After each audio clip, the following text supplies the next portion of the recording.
Welcome back to Philippines Uncut. I'm Buddy Cunan. Tonight's topic is elections 2016. Join me still is Professor Antonio Contreras, DLSU Manila Professor of Political Science, and Elizabeth Angsioco, Democratic Socialist Women of the Philippines.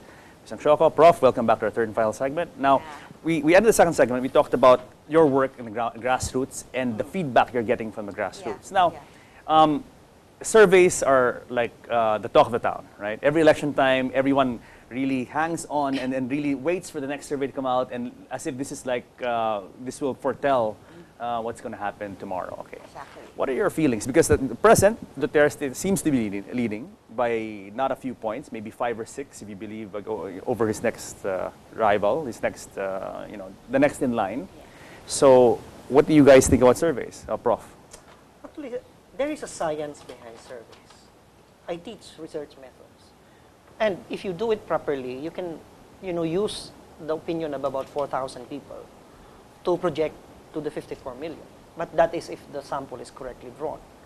My problem right now with the way SWS and Pulse Asia and other firms are doing it, is that I've learned that they randomize provinces as sampling units. That means they end up with a sample where not all provinces are covered. For me, that is very problematic. Oh, really? Okay. That is very problematic because the rule in statistics is that in order for a sample to be unbiased, every voter in the 54 million must have an equal chance of being Makes sense. drawn. Yeah. Yes. Yes. However, what is happening right now is that if you're going to draw provinces are not of equal sizes. There are big provinces and there are small provinces. If you choose provinces, then the Batanes that has very few population will have the same chance of Cebu. So therefore, if that is the case, then every voter in Batanes will have more chance of being drawn as a sample compared to the voter in Cebu. That itself now defeats the purpose. And then there are many technical problems. I think the real problem, however, is that survey is a scientific endeavor. There is a control, there is rigor. What this practice of SWS and Pulse Asia's service providers have done is they've turned a scientific endeavor into a political commodity. And therefore, if it is a political commodity, it's now easily counterfeited. Pag produkto na yan, madali nang ipeke. Madali nang pa-impluensyan. There are many things, many questions. There is no vetting. Statisticians, there is a field in statistics called survey statistics. As far as I know, there are only 3 people in the Philippines whose area is survey statistics. None of them are being consulted. There is a Philippine Statistical Association. They are not technically involved. No one knows whether there is actual randomization. And my problem here is, if, for example, the survey is commissioned by a third party or another party, like ABS-CBN or any network or any organization, then how sure are we that that party that commissioned it will not leak the sampling design to the candidate? Because if that happens, then they can give a tip to the candidate to go to the area and flood the area with money or campaign activities, so that when the enumerator comes, then they will be able to get the desired result. Is there any proof of this? I mean, people talk about this, like conspiracy theorists. Republic Act 9006 require that they should disclose their methodologies. Every news paper, every media outlet, even SWS and Pulse Asia, should disclose not only the one commissioned, the sample size, the sampling methodology, even the location. We don't see that. Absolutely. We don't see that. And then they say that the location, they say, nilagay naman namin Balan sa Luzon, NCR, Mindanao, Visayas. Sabi ko, you must be kidding. And then, pwede kang humingi ng detalyado, pero may presyo. You have to buy. And under the law, only candidates and political parties and watchdogs can be provided data. So there is really also a problem in the law. COMELEC is failing in its job to be a watchdog on this matter. They are not insisting that they should be present during the randomization. Yes. They have an And it's a dangerous thing because it conditions the mind of people, the minds of people, which is what a lot of people are doing now. Surveys. One is that surveys should not be the gauge of people in terms of who to go for. But that's what's happening now. Exactly. Yeah. Therefore, to me, whatever their methodologies are, the scientific side of it, surveys should not be published. That's my point. because once you publish the surveys, it creates what you call these mindsets.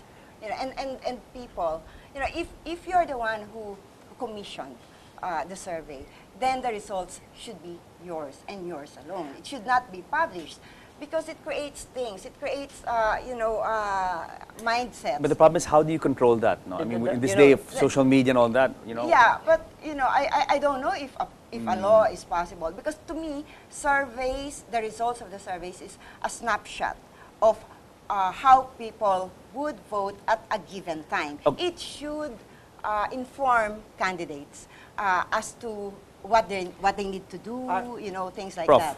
In RA 906, there was a provision in the law that said that surveys are illegal to be released certain days before elections. But that was challenged by the survey firms, and it was struck down as unconstitutional by the Supreme Court.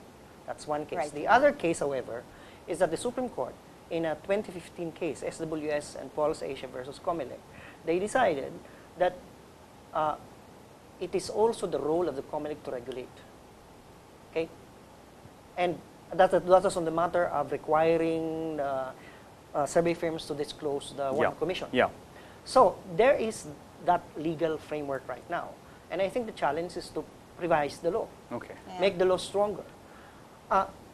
Even the court recognized in the 2015 decision that surveys have formative effects. That means they form. They have a Yes. bandwagon effect, which many firms are saying, no, there is no scientific evidence. And I say, can you point out to me a robust scientific study?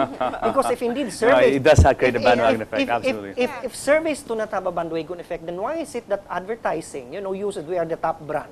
Of course. Right? No, no, so it has a absolutely. bandwagon effect. Otherwise, hindi dapat nag-advertise ng kami ng Yes, top brand. people are waiting for survey results. Okay, question, folks. You guys have your ears to the ground. You have your network with your organization. Youthon have your extended network as well.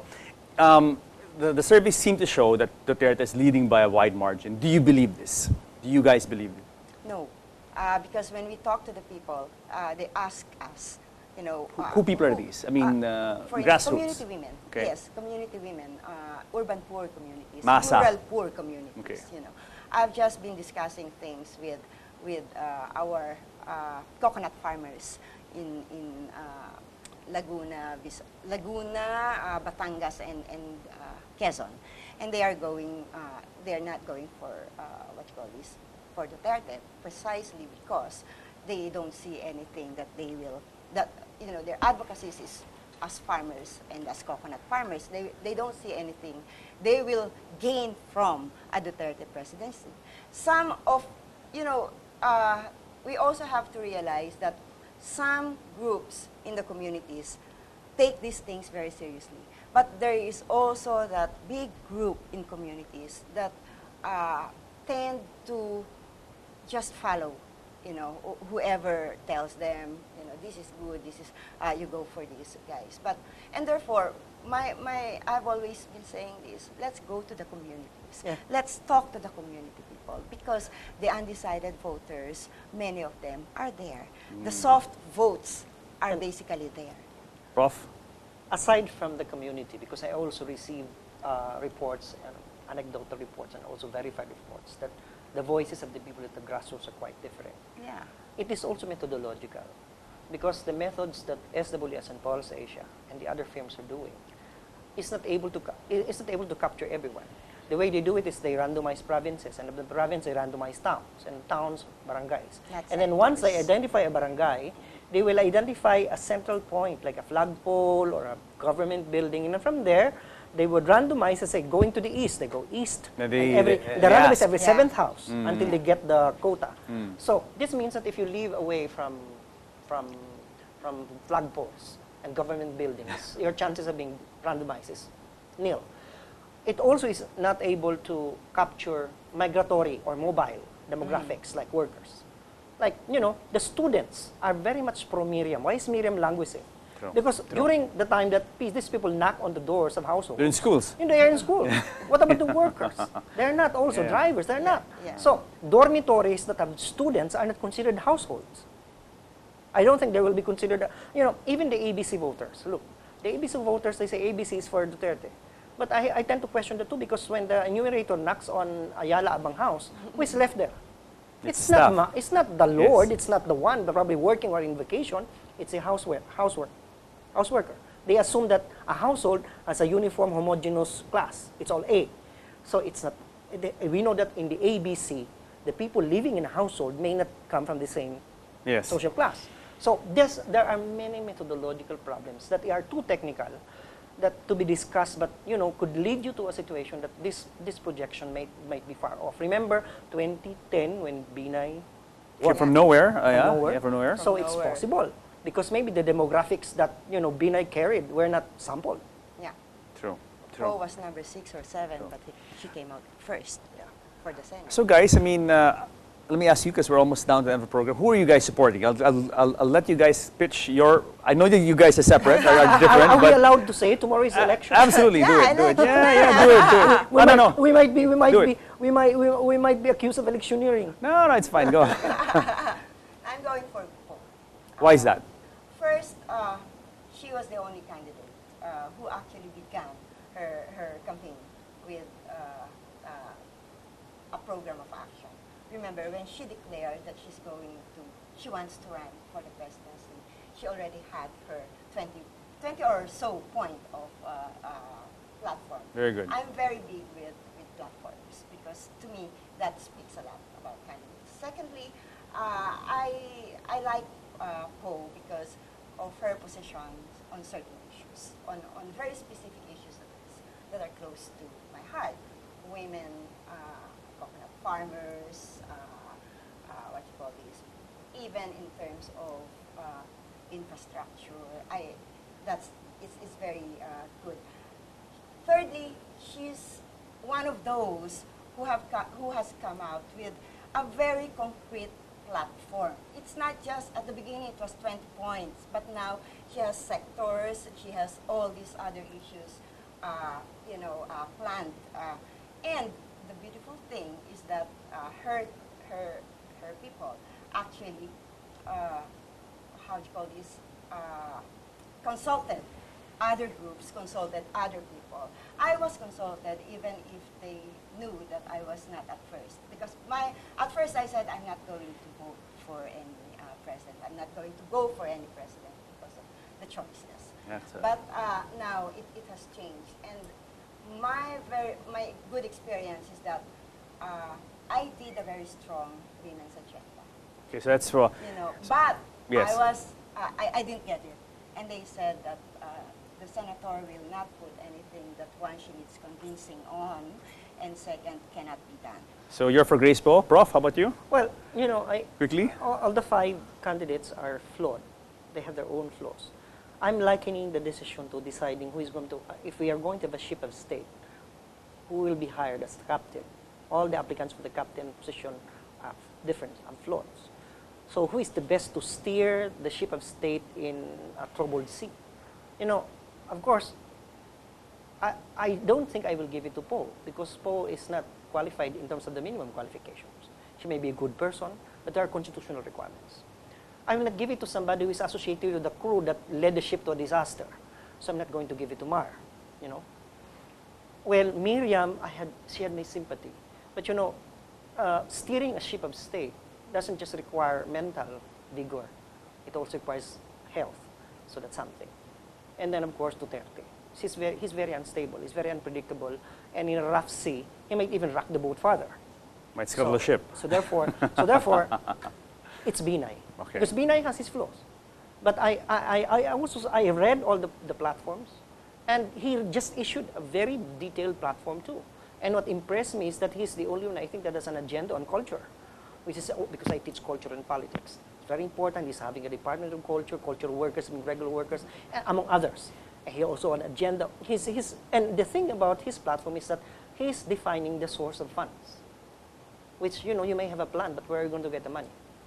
In his case, he's saying this. So it's not just motherhood statements, but actually a plan of action, specific So plan of action. when I know that he is going to be the one that when he gets proclaimed, he's ready to run. Excellent. Had Poe been qualified, she would be my other choice. except that constitutionally she's not. Okay. Anyway, guys, folks, thank you for coming on the show. I mean, excellent resource speakers tonight, and I'm sure our viewers have benefited greatly from our discussion. Thank you very much, and may the best man or woman win tomorrow. So, guys, thank you very much for joining us on the show. I hope you're more enlightened on the issues. As the last word from Philippines Uncut, please do your civic duty tomorrow. Go out and vote, and please, for the love of God and the love of everything you hold dear, vote wisely. I'll see you next week.